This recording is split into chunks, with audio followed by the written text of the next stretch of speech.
السلام علیکم ورحمۃ اللہ وبرکاتہ۔ ہنستے مسکراتے پیارے پیارے ننھے منھے بہت ہی بہادر ہوشیار سمجھدار اچھے ساتھیوں، کہانی گھر میں خوش آمدید، جہاں آپ روزانہ سنتے ہیں رنگ برنگی نئی پرانی ہستی ہساتی سیکھتی سکھلاتی سچی خیالی مزیدار کہانیاں۔ اور کہانی سننے سے پہلے آپ جانتے ہی ہیں کہ ہم نے تمام کام اچھے طریقے سے مکمل کرنے ہوتے ہیں۔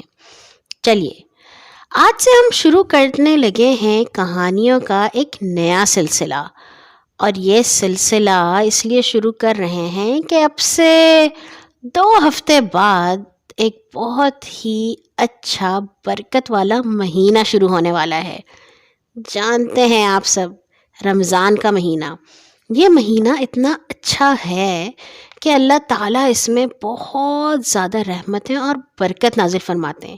اور سب سے اچھی بات یہ کہ ہمارا جو سب سے بڑا دشمن ہے، جو ہم سے برے کام کرواتا ہے، یعنی کہ شیطان، اس کو اللہ تعالیٰ زنجیروں سے باندھ دیتے ہیں۔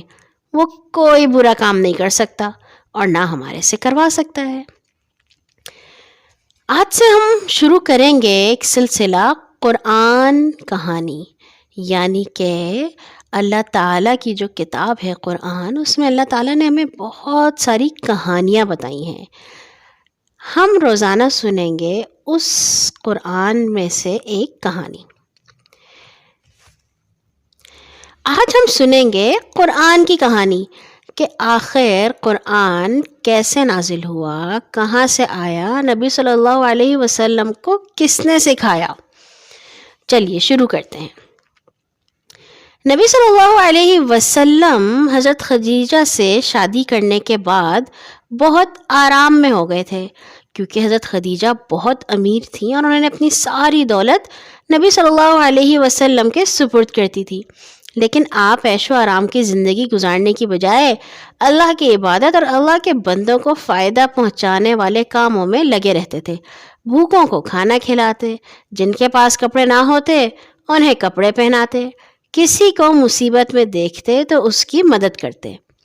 ان کاموں کے علاوہ آپ ایک کام اور بھی کرتے تھے، اور وہ یہ کہ کچھ ستو اور پانی لے کر ایک غار میں چلے جاتے اور کئی دن تک اللہ کی عبادت کرتے رہتے۔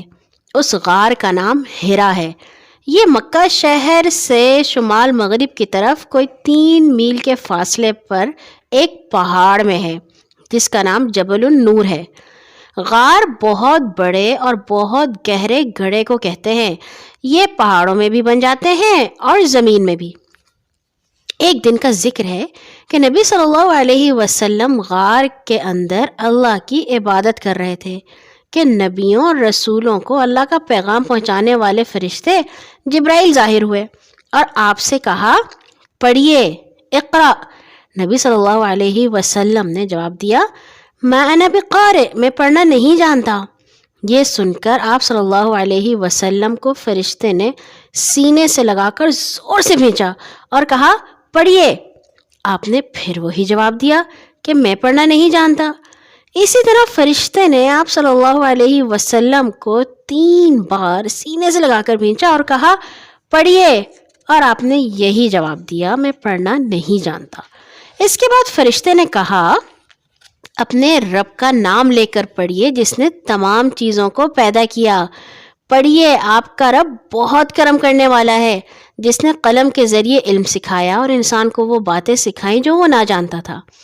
ننھے ساتھیوں، یہ قرآن مجید کی سورۃ العلق کی پہلی 5 آیات تھیں جو فرشتے نے تلاوت کی، اور یہی پہلی وحی تھی جو نبی صلی اللہ علیہ وسلم پر نازل ہوئی۔ وہی اس کلام کو، اس بات کو کہتے ہیں جو اللہ تعالیٰ حضرت جبرائیل علیہ السلام کے ذریعے اپنے نبیوں اور رسولوں کی طرف بھیجتا رہا۔ اس وقت نبی صلی اللہ علیہ وسلم کی عمر 40 سال کے قریب تھی۔ غار ہرا میں فرشتے کا ظاہر ہونا اور قرآن کی آیات پڑھنا ایک عجیب بات تھی۔ یہ بہت ہی نرالی بات ہوئی تھی، تو حضور صلی اللہ علیہ وسلم بہت پریشان ہوئے اور گھر آ کر اپنی بیوی حضرت خدیجہ سے فرمایا، مجھے کپڑا اڑا دو۔ پھر غار ہرا میں ہونے والا سارا واقعہ سنایا اور یہ بھی فرمایا کہ مجھے اپنی جان کا ڈر ہے۔ حضرت خدیجہ بہت عقل مند خاتون تھیں اور نبی صلی اللہ علیہ وسلم کے بارے میں ساری باتیں بھی جانتی تھیں۔ انہیں معلوم تھا کہ آپ نے اپنی پوری زندگی میں ایک کام بھی ایسا نہیں کیا جس سے کسی کو کوئی نقصان پہنچا ہو۔ آپ تو ہمیشہ دوسروں کو فائدہ ہی پہنچاتے رہے۔ چنانچہ انہوں نے اطمینان دلایا، اللہ آپ کو نقصان نہیں پہنچنے دے گا، کیونکہ آپ اپنے رشتہ داروں کے ساتھ اچھا سلوک کرتے ہیں، دوسروں کے کام آتے ہیں، غریبوں کی مدد کرتے ہیں، مہمانوں کی خاطر مدارت کرتے ہیں اور اللہ کی راہ میں تکلیفیں اٹھانے والوں کی مدد کرتے ہیں۔ تسلی دینے کے علاوہ حضرت خدیجہ حضور صلی اللہ علیہ وسلم کو اپنے چچا زاد بھائی ورقہ بن نوفل کے پاس لے گئیں۔ ورقہ بن نوفل پہلی آسمانی کتابوں زبور، تورات اور انجیل کے عالم تھے اور یہ بات جانتے تھے کہ اس زمانے میں اللہ کا آخری رسول آنے والا ہے۔ حضور صلی اللہ علیہ وسلم سے سارا واقعہ سن کر وہ بہت خوش ہوئے اور کہا، اللہ کی قسم، یہ تو وہی فرشتہ تھا جو حضرت موسیٰ علیہ السلام کے پاس آیا تھا۔ خوش ہو جائیے، آپ اس زمانے کے نبی ہیں۔ کچھ ہی دن بعد وہ وقت آئے گا جب آپ کی قوم آپ کو جھٹلائے گی، آپ کو تکلیفیں دے گی، آپ سے جنگ کرے گی، آپ کو یہاں سے نکال دے گی۔ اگر میں اس وقت تک زندہ رہا تو آپ کی بھرپور مدد کروں گا۔ یہ بات سن کر نبی صلی اللہ علیہ وسلم بہت حیران ہوئے اور پوچھا، کیا میری قوم کے لوگ میرے ساتھ ایسا سلوک کریں گے؟ ورقہ بن نوفل نے کہا، ہاں ایسا ہی ہوگا۔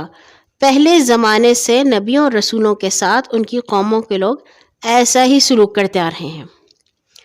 پہلی وحی کے آنے کے بعد کچھ دن ایسے گزرے کہ وحی لانے والے فرشتے جبرائیل ظاہر نہ ہوئے، مگر پھر جبرائیل نے قرآن مجید کی آیات پہنچانی شروع کر دیں اور نبی صلی اللہ علیہ وسلم تک اللہ کا یہ حکم بھی پہنچایا کہ اب آپ نبوت کا اعلان کر دیں اور دین اسلام کا پیغام لوگوں کو سنائیں۔ پہلی دفعہ فرشتے کو دیکھ کر جو گھبراہٹ ہوئی تھی وہ بھی دور ہو گئی اور نبی صلی اللہ علیہ وسلم کو پوری طرح یقین ہو گیا کہ اللہ تعالیٰ نے واقعی آپ کو نبوت بخشی ہے اور آپ نے اللہ تعالیٰ کے حکم کے مطابق لوگوں کو بتایا کہ میں اللہ کا رسول ہوں اور مجھے اللہ تعالیٰ نے اس کام پر مقرر کیا ہے کہ میں اس کا حکم اس کے بندوں تک پہنچاؤں۔ آپ نے دین اسلام کا جو پہلا پیغام سنایا وہ یہ تھا کہ بتوں، چاند ستاروں اور آگ وغیرہ کی پوجا چھوڑ کر اللہ کی عبادت کرو۔ آپ نے یہ بھی بتایا کہ اللہ تعالیٰ ہی نے ہر چیز کو پیدا کیا ہے، وہی سب کو روزی دیتا ہے، سب کی حفاظت کرتا ہے اور وہ کسی کا محتاج نہیں ہے۔ ننھے ساتھیوں، اللہ کو سب سے بڑا اور اکیلا ماننے والے کو توحید کہتے ہیں اور یہ ہمارے دین اسلام کی بنیاد ہے۔ اگر کوئی شخص یہ مانتا ہو کہ اللہ کے سوا کوئی اور بھی اتنی طاقت رکھتا ہے یا اس کی مدد کر سکتا ہے تو مسلمان نہیں ہوگا بلکہ مشرک بن جائے گا۔ حضور صلی اللہ علیہ وسلم نے اسلام کی اچھی باتیں سب سے پہلے اپنے گھر والوں کو بتائیں اور یہ باتیں سن کر آپ کی بیوی حضرت خدیجہ فوراً مسلمان ہو گئیں۔ انہوں نے یہ بات سچے دل سے مان لی کہ آپ واقعی اللہ کے رسول ہیں۔ حضرت خدیجہ کے علاوہ آپ کے چچا ابو طالب کے بیٹے حضرت علی بھی مسلمان ہو گئے۔ ان کی عمر اس وقت صرف 9 برس تھی اور وہ نبی صلی اللہ علیہ وسلم کے ساتھ ہی رہتے تھے۔ اسی طرح حضور کے خادم اور منہ والے بیٹے حضرت زید بن حارثہ بھی مسلمان ہو گئے۔